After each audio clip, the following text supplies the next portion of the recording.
Hello दोस्तों, मैं हूं आपका ज्ञानू एआई। मुझे बनाया है आपकी दोस्त खुशी गर्ग ने सिर्फ आपके लिए।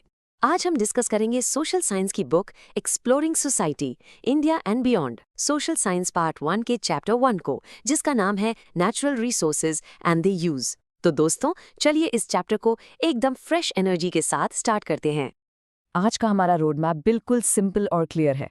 पहले हम समझेंगे द हुक, फिर कोर कॉन्सेप्ट्स एंड डेफिनेशंस, उसके बाद स्टेप बाय स्टेप एनालिसिस, फिर देखेंगे एग्जाम स्पेशल की पॉइंट्स और लास्ट में क्विक रिवीजन समरी।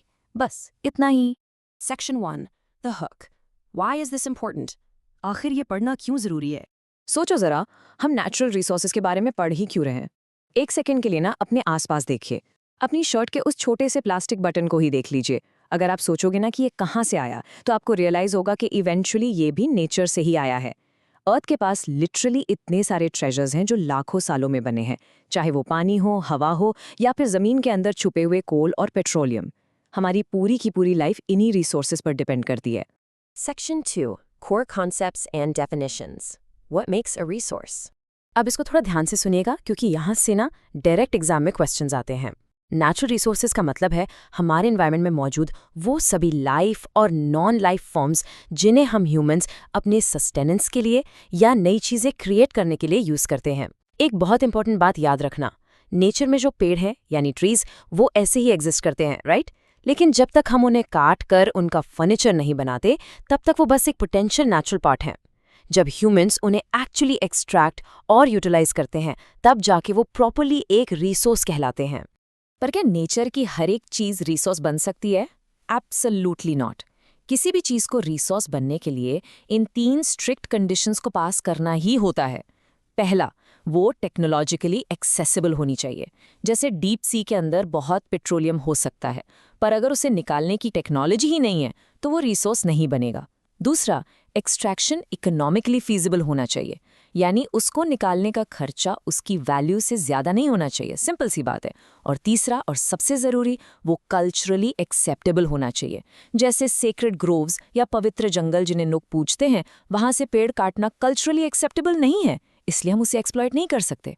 क्लियर है ना? आगे बढ़ते हैं सेक्शन 3 पर, step by step analysis, categorising our resources. देखो, साइंस और सोशल साइंस में ना कैटेगराइजेशन बहुत ज़्यादा हेल्पफुल होती है।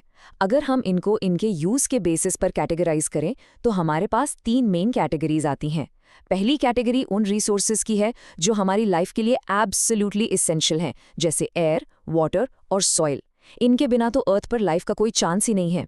दूसरी है सोर्स फॉर मटीरियल्स। हम ह्यूमंस अपने यूज़ के लिए would, marble, iron metals extract करते हैं, राइट? और तीसरी कैटेगरी है सोर्सेज फॉर एनर्जी। आज की मॉडर्न लिविंग की सबसे बड़ी ज़रूरत इलेक्ट्रिसिटी है, जो हमें कोल, सनलाइट, विंड जैसी चीज़ों से मिलती है। इसी तरह एक और बहुत ही इंपॉर्टेंट क्लासिफिकेशन है renewable versus non renewable resources. Renewable resources वो सुपर हीरोज हैं जो वक्त के साथ वापस आ सकते हैं, जैसे सोलर एनर्जी, विंड एनर्जी या फॉरेस्ट से मिलने वाला टिम्बर। वहीं दूसरी तरफ नॉन रिन्यूएबल रिसोर्सेज वो हैं जो एक बार खत्म हो गए तो उनको वापस बनने में लाखों साल लग जाएंगे, जैसे फॉसिल फ्यूल्स और ओर्स। पर दोस्तों, यहाँ एक बहुत बड़ा कैच है, और इसलिए मैं ये वार्निंग दे रहा हूँ। एक रिसोर्स तब तक ही रिन्यूएबल रहता है जब तक हम उसकी नेचुरल रिदम ऑफ रेस्टोरेशन को डिस्टर्ब ना करें। अगर हम जंगल को उस स्पीड से काटेंगे जितनी स्पीड से पेड़ बड़े नहीं हो सकते, तो बॉस हम उस रिन्यूएबल रिसोर्स को भी हमेशा के लिए खत्म कर देंगे। साइंटिस्ट बता रहे हैं कि फॉसिल फ्यूल ड्रिवन इंडस्ट्रियलाइजेशन की वजह से टेम्परेचर इतना बढ़ गया है कि हिमालयस के ग्लेशियर्स उस स्पीड से तेजी से मेल्ट हो रहे हैं जितनी तेजी से वहां स्नो वापस नहीं आती। ये ह्यूमन इंटरफेरेंस लिटरली नेचर के साइकिल्स को बर्बाद कर देता है। अब आते हैं एक ऐसी चीज पर जहां मैक्सिमम बच्चे एग्जाम में मार्क्स लूज करते हैं। इकोसिस्टम फंक्शंस और इकोसिस्टम सर्विसेज में क्या डिफरेंस है? ध्यान से सुनिए। नेचर के काम करने के अपने तरीके होते हैं, जैसे पेड़ों का नेचुरली ऑक्सीजन प्रोड्यूस करना। ये नेचर का अपना प्रोसेस है, इसे हम इकोसिस्टम फंक्शंस कहते हैं। पर जब यही नेचुरल प्रोसेसेस हम ह्यूमंस को बेनिफिट करते हैं, जैसे उस फॉरेस्ट की वजह से हमें क्लीन वाटर मिलना या बीज की वजह से क्रॉप्स का पॉलिनेट होना, तो उस ह्यूमन बेनिफिट को हम इकोसिस्टम सर्विसेज कहते हैं। फंक्शंस नेचर का काम है, सर्विसेज वो फायदा है जो हम लेते हैं। सिंपल। ऑलराइट, चलिए अब आते हैं उस पार्ट पर जिसका आपको बेसब्री से इंतजार था। Section 4, exam special, Key points and pro tips for exams. दोस्तों इन पॉइंट्स को ना एकदम दिमाग में बिठा लो क्योंकि यहाँ से पक्का क्वेश्चंस बनेंगे। पहला पॉइंट, अर्थ पर नेचुरल रिसोर्सेज हर जगह इवनली डिस्ट्रीब्यूटेड बिल्कुल नहीं है। किसी कंट्री के पास बहुत ऑयल है तो किसी के पास बहुत पानी। इस अनइवन डिस्ट्रीब्यूशन की वजह से ही डिसाइड होता है कि सेटलमेंट्स कहाँ होंगी, ग्लोबल ट्रेड कैसे चलेगा, और अनफॉर्चुनेटली वॉर्स भी इस वजह से होती हैं। दूसरी बात, नेचर को हमारी बनाई हुई पॉलिटिकल बाउंड्री से कोई फर्क नहीं पड़ता। एक नदी एक स्टेट में शुरू होती है और दूसरे में खत्म, जिस वजह से कई इंटरस्टेट और इंटरनेशनल टेंशंस क्रिएट हो जाते हैं। To put that into perspective, इस एग्जाम्पल को देखिए। कावेरी रिवर एक क्लासिक रियल वर्ल्ड एग्जाम्पल है। ये नदी मल्टीपल बॉर्डर्स क्रॉस करती है। इसके पानी को लेकर कर्नाटका, तमिलनाडु, केरला और पुडुचेरी के बीच में टेंशंस आम बात हैं। ऐसी सिचुएशंस को संभालने के लिए बहुत ही डेफ्ट मैनेजमेंट और डिप्लोमेटिक नेगोशिएशंस चाहिए होती हैं ताकि पीस बनी रहे। ये आपके एग्जाम के लिए एक परफेक्ट एग्जाम्पल है जिसे आप लिखकर पूरे मार्क्स ला सकते हैं। इस अनइवन डिस्ट्रीब्यूशन की वजह से रिसोर्स एक्सट्रैक्शन और सस्टेनेबिलिटी के बीच एक बैलेंस बनाना काफ़ी मुश्किल हो जाता है। सिर्फ नेचुरल रिसोर्सेज होना काफ़ी नहीं है, उन्हें ठीक से मैनेज करने के लिए हमें चाहिए ह्यूमन नॉलेज, गुड गवर्नेंस और एक एब्सोल्युटली सॉलिड स्ट्रेटेजिक प्लानिंग।